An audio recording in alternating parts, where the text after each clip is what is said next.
Welcome to the session, Empower Language Learners with Sustainable Feedback. My name is Bertha Delgadillo, and I am a high school Spanish teacher, originally from Mexico, and I actually teach in Savannah, Georgia. Now, feedback hasn't always been my cup of tea, so today I'm going to share some findings and some realizations throughout my 8 years of teaching that have helped me to put the learner in the front seat when it comes to feedback and to be able to not burn myself out with providing that same feedback, because sometimes it can feel that way. So let's go ahead and get started. Today's agenda, first we're going to talk about shifting how we view feedback and how we can get our learners to shift how they view feedback as well. I'm going to share with you some resources to consider, such as rubrics and other examples of feedback in action by other amazing teachers. And I'm also going to share with you a couple of feedback activities that my learners enjoy that also allow me to not spend my entire time providing feedback, yet it is enriching to all learners. Now, we only have a few minutes to talk about sustainable feedback and empowering our learners with this feedback. So I'm going to make it as quick as possible. And I definitely encourage you to click on every single resource that I am sharing with you today, because it is going to be very helpful to your journey. So first, let's talk about how we shift feedback or views on feedback. Once upon a time, when I started as a teacher, my first 2 years, I'm going to be honest with you, I really did not even put much attention on the role of feedback in the classroom. I was new. You know how it is when you're new. And I won't say that's everybody's experience. I'm not going to generalize it. I know some brand new teachers who just go into it, but that was not me at all. Also, throughout the years, when I started giving feedback some importance and I shifted my thinking a little bit. I thought to myself, how can I make this sustainable? Because this is time consuming. And then at some point, I did not even know where to start. I started getting confused at a certain point in my career. And then there was this year where I had 7 preps. I'm sorry, not 7 preps, 7 classes and 3 or 4 preps. Don't even remember. It was the worst year of my teaching career. Don't ever want to go back to that type of schedule. It was madness. How do you give so much feedback to that many students? I don't know. And then also, there comes a point sometimes where we feel that learners don't appreciate the feedback. We spend so much time, we take the papers home, we write all these comments in it, and then we give it back to them. And some of them might just like crumble it up and then put it in the trash can. And that is a big ouch. So there's also that truth as well. But however, making feedback sustainable is something that is going to help make sure that our learners get the feedback they need to move up to the next level. But if they don't appreciate it, that means we also have to shift how they view feedback as well. That means that we need to shift our thinking, and we need to understand, in order to make that shift, we need to understand 2 truths first. So for me, understanding these 2 truths was so important to how I view feedback, that when I made those realizations, I said to myself, I also need to transfer this to my students and put it in student-friendly language. So what were those truths? First, the first truth is that I am not the only person who can give feedback to the learners. I am not the only source of feedback in the classroom. I should have and develop an idea of how to facilitate effective feedback, and I should give timely feedback, but it doesn't have to come from me. I can empower my learners. I can put my learners in the front seat, in the center, and I can actually help them be able to give feedback to each other, and good feedback. And so we'll talk a little bit more about that. But that is the first truth, that I'm not. Now, how do I tell my students this? Well, I should tell my students, you should not only spend feedback from me. This should be a skill that you should also work on in the class. And then the second part is that we must prepare the soil. So we talk about how some learners do not appreciate feedback. They cannot appreciate something they do not know. If they do not see a benefit on something, these teenagers are not going to appreciate anything we do in the classroom. So we have to really sell it to them. We really have to present it to them in a way that this is how it's going to help my journey. So we have, if we're talking about feedback, I like to present it to them and say, hey, feedback is a gift. Feedback is something that we must learn how to give, and we must learn how to receive with appreciation. And that just goes to everything in life, not just in the classroom. Feedback is a gift. When I am doing a session, I always like to ask for the gift of feedback, because it takes time, it takes thought to give good feedback. And that way, then we can prepare ourselves to receive it and receive the good feedback and the bad feedback. So same way with our learners. So let's think of it as a gift. And now that we're thinking of it as a gift and understanding feedback as a gift, I kind of want to help you remember it this way. So when we're talking about feedback being a gift in the classroom, we want to make sure we are giving their learners the expected criteria. I'm not saying there needs to be a rubric for everything we do in the class, or there always needs to be a rubric for writing, a presentational writing or presentational speaking activity. I'm not saying that, but even if it's just one thing we're focusing on, what is one of the criteria that we're going to be looking at? Integrate a variety of samples to review. That is important. Our learners cannot understand feedback if we, or what a good activity or what a good writing sample looks like if we don't allow them to see it. And I'll give you an example. When I started teaching as well, my first 2 or 3 years, to be honest, I would go through my textbook. I would teach the vocab. We have a lot of fun with games. I'll teach the grammar. I would teach all of that. And then it came time to write. And maybe 10% of my class was able to put the paragraphs together very nicely. And the rest of them was either Google Translate or it was just a nightmare. Like, it made me feel like I should quit the profession because I wasn't having much success. And we had so much fun in the class, and they aced the vocabulary quiz, and they might have aced, or I have had a lot of B's in the grammar quizzes and whatnot. But when it came to actually creating something on their own, that was a little bit more difficult. And that was a harsh reality for me to face.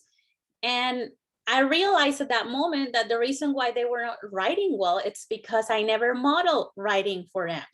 And that was important for me to model writing for them and to co-create writing pieces together as a class using elements that were at the level of the expectation of what writing they should be able to meet.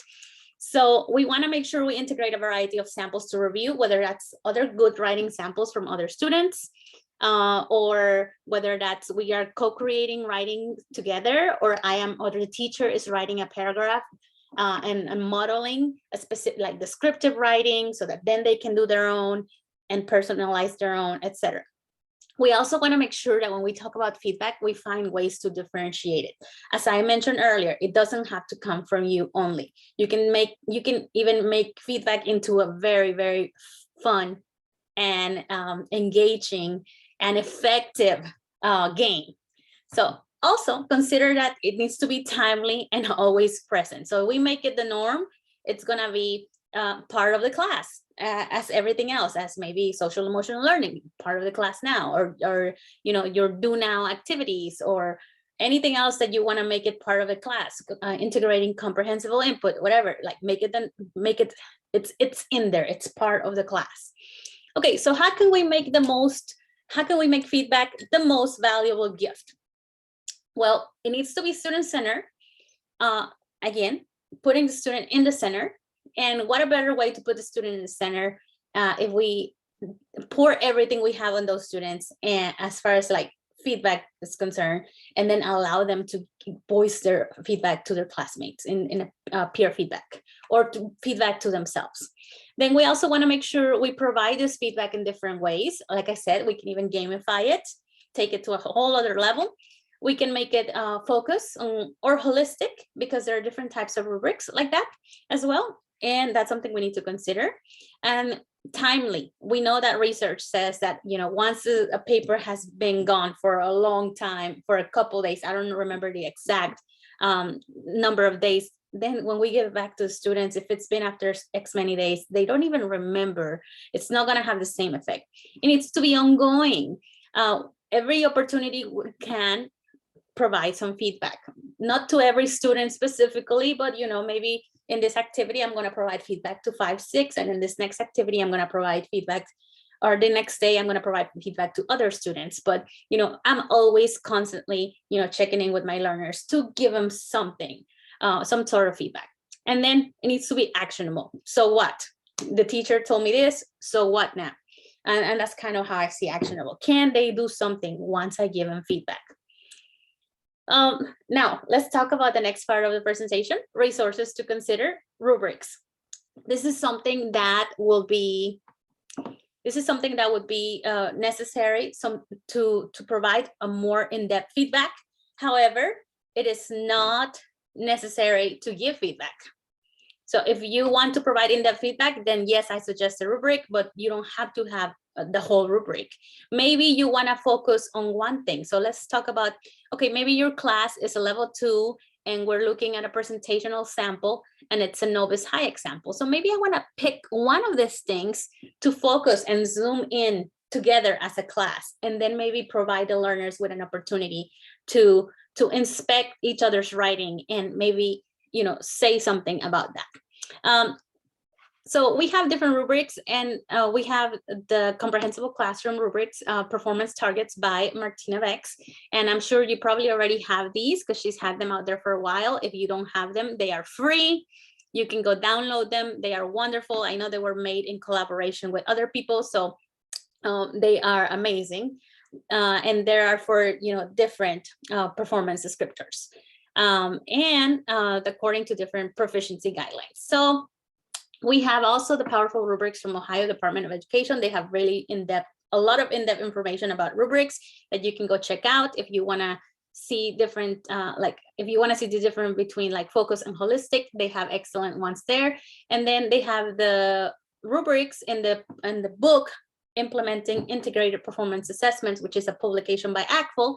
On the back of that book, if you purchase that book, it talks about IPAs if you want to learn more about IPAs, but on the back you see some powerful rubrics which you can use to create your own, or you can just use the ones they have, and they're very, very good. And then if you teach AP, definitely use the College Board rubrics because that's what your learners have to be able to, those are the expectations your students will have to be able to meet. So I definitely suggest, if you're teaching AP, use the College Board rubrics for whatever it is or any feedback you're able to provide to your learners.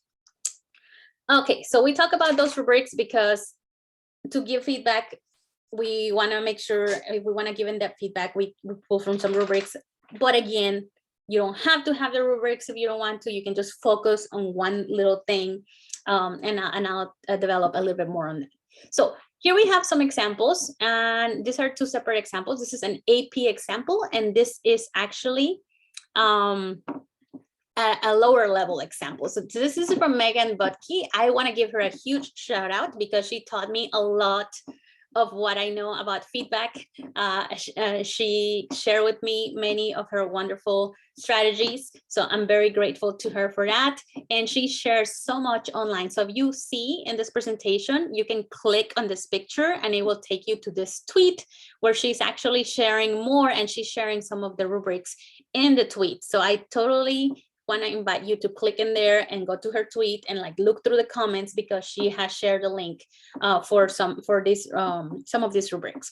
And then also, if you want to learn and hear more from Megan, she has a wonderful video for this summit from 2020. And I know it's 2020, 2 years ago, but the information is just as relevant. So in this example right here that she has, she is asking the students to highlight different things of what they can do based on the rubric. So they have the rubric and then they highlight in orange certain things, and then they go back in here and then they show you, the teacher, hey, this is where I was able to do this. This is where I was able to maybe take a risk with the language. And this is a new phrase that I learned in this unit, etc., etc.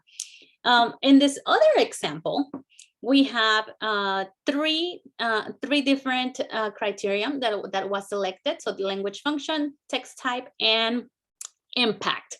So the student is guided to look at their sample and then to reflect on the language function at that level, and then write what have they done great and what they need to develop a little bit more.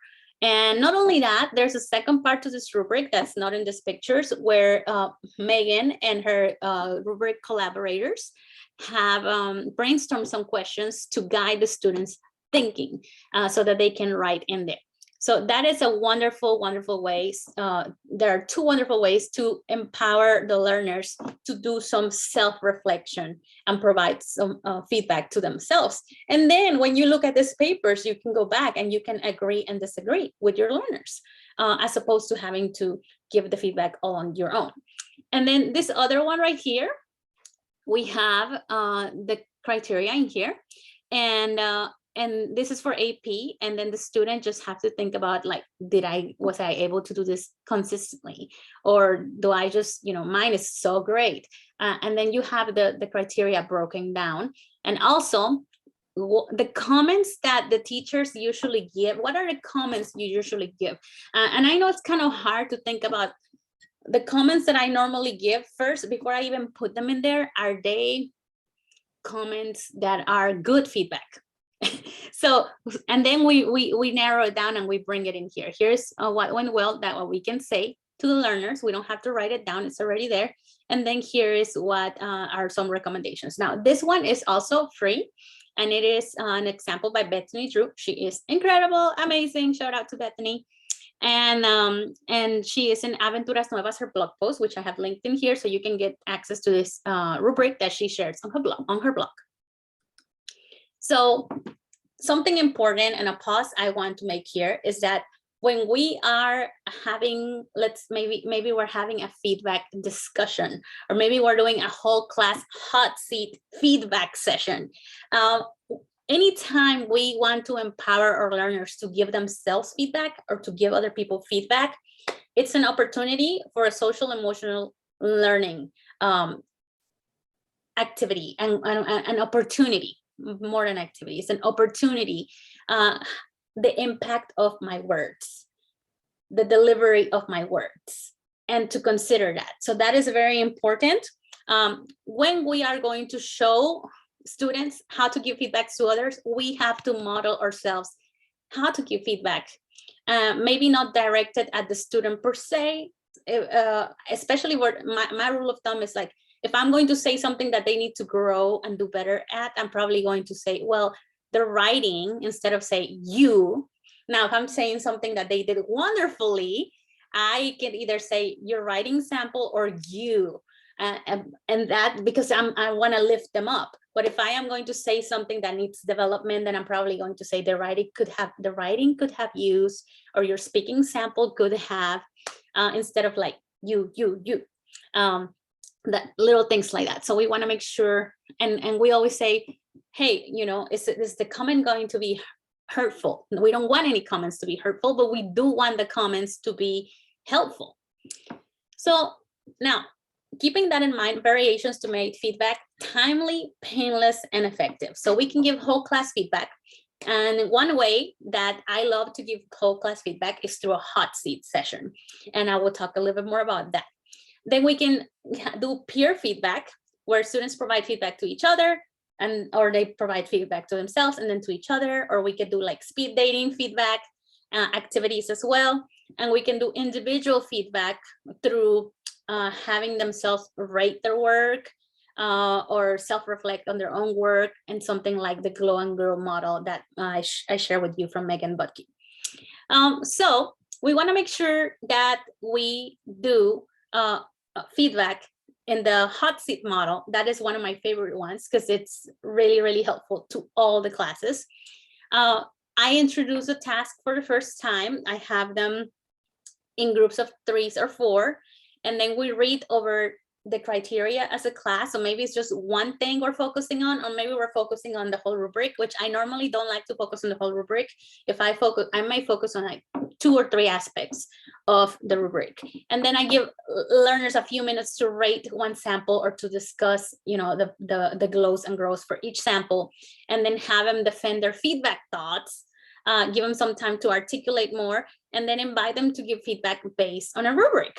On the rubric that they're using. And then after I have them chime in, I have each group chime in, and then then I can just add any other thoughts. That's kind of like just to get them used to feedback at the first time. So this is, you can break down a class into different groups, and they all have already their finished task, whether it was a writing sample, a small paragraph or something, and they have criteria, and they can give, as a group, they can give feedback in small groups too. So it's not necessarily, it is peer feedback, but it's not with a partner, it's as a group. So maybe we focus on somebody's sample, or maybe we're gonna focus on everybody's sample in the group.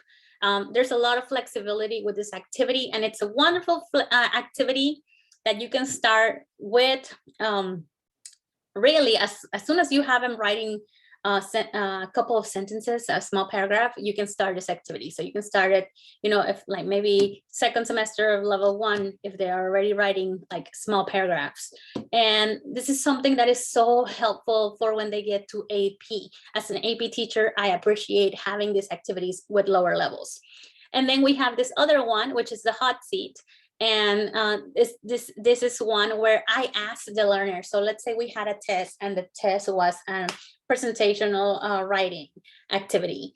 So I'm going to, you know, I take the test home, or I look through them in class or whatever, and I decide, this is an excellent example that I'm going to use, or maybe this is an okay example, and it contains errors that I can find in other writing samples. So let me use this one. So as a teacher, let's say that I find Claire's sample, and Claire's sample has several mistakes that other students can benefit from. That's going to be my thinking on this one. And I'm going to ask Claire the next day, hey, Claire, you're going to be in the hot seat today. That means I'm going to use my my camera, and or I'm going to scan your sample, and I'm going to project it, and the whole class is going to see it. Do I have your permission to do that? Now, if you say yes, you're going to get the best feedback possible from me and the whole class. Normally, students say yes. I honestly, I never had a student say no to this. And it is all about how I'm going to phrase it. So I have the student sample, and then these are the ground rules. First, we need a volunteer student, or a student I have selected. In this case, I selected Claire, so I don't need a volunteer. Second, we're going to share the sample with the entire class. If it's a speaking sample, we're going to share the speaking sample. If it's a writing sample, we're going to project the writing sample. Third, the students are going to get an opportunity to identify areas of glow and areas of growth. Same principle of the glow and growth model. And then fourth, the teacher is going to provide feedback that's going to benefit everybody. So at the end, after they have provided feedback to each other, then at the end, and only at the end, I add my, you know, my 2 cents. So then fifth, we are all going to celebrate the volunteer or the selected student. If you want to read more about how I do the hot seat, definitely visit my blog post that I have linked in here. I explain all about it. And then here's what it looks like. So I do it on a Jamboard, but you don't have to do it on a Jamboard. You can do it with dry erase boards and have the students write their comments in dry erase boards. And or they can do it on sticky notes, and you can read the sticky notes. So let's say this was Sandra's presentation, and then this was for an AP sample, right? So there was a cultural comparison that we had selected, and the students all said different things about things that she needed to do better, and apparently, well, things she needed to do better. They all noticed that she paused so much, too much. And then, you know, they all talked about like what she integrated. Apparently it was organized, and she integrated a lot of vocab and whatnot. And then I added my, you know, my 2 cents afterwards. And then, you know, I'm the one that adds the 2 cents at the end. But at the beginning, they are working on, and they're already identifying things that are relevant to the AP rubric, or any rubric, because this isn't only for AP class. And then, you know, I add my 2 cents. And then at the end, they all have to write their own independent takeaways. So after this session, what did I take away for me, for my writing? Even though we were not looking at my writing sample or my speaking sample, what is a good takeaway for me? So it's a great activity that I highly recommend after you do a test, or after you do a quiz that is a writing sample, or a recording, or, you know, a paragraph or whatever. Then you can have this activity, and it really lasts about 30 minutes, and you just save yourself so much so much time at home having to write feedback, and it was more powerful because it comes from each other, and they're not missing out on anything because you are going to give your 2 cents. That one thing that you don't want them to miss, that maybe they did not mention in the feedback, you're going to step in and you're going to do it, and they're processing it in a whole different way. So again, let's go back to the Grow and Grow self-evaluation by Megan and her collaborators. This is a picture that came from one of her tweets as well, which is linked right here. And you can see it more from up close. This is for a lower level. And using her model, like I already explained this one, using her model, I also created one for my AP levels. And this is kind of how I created it. I have the AP over here, the descriptor, the criteria, and then the student has to say what areas they glow and what areas they need to grow on. And then over here, I have the guiding questions. These are questions I gave them to think about. And finally, you know, what how they rate themselves at, and then their self-evaluation. So that's kind of how I put that together at for a higher level, meaning that Megan uses hers with like her level 1 students. You can use this model with level 1 all the way to AP, and it works beautifully. And actually, I do have these ones. They are in my blogs. There, if you go to my blog, you'll find AP rubrics, or you can search my name and AP rubrics, and they'll come up so you can download them as well. Also, another way, let's say you do not want to, you know, you just want to embed this. We talk about how feedback should be present every day. We finished something. Maybe it was a project. Maybe it was not necessarily something that included all the communication modes or any of the communication modes. Maybe we just spend a day on a project. Little questions like, does my work make me proud? And that's social emotional learning. We are reflecting. If we are writing something, then yes, you know, maybe I use a variety of sentences. Maybe we're on a level 2 or level 3. We're already working in different time frames. They understand that. Or maybe we change the questions to, am I communicating in the present and the past, or etc. Did I follow the guidelines of the assignment? Okay, you know, if you created a checklist for them, did they check on that checklist? Just little things. Does my work reflect my effort 100%? That's another great, the first question and this one are very different, but definitely want to invite you to check those out. And these are questions that you can have as an exit ticket.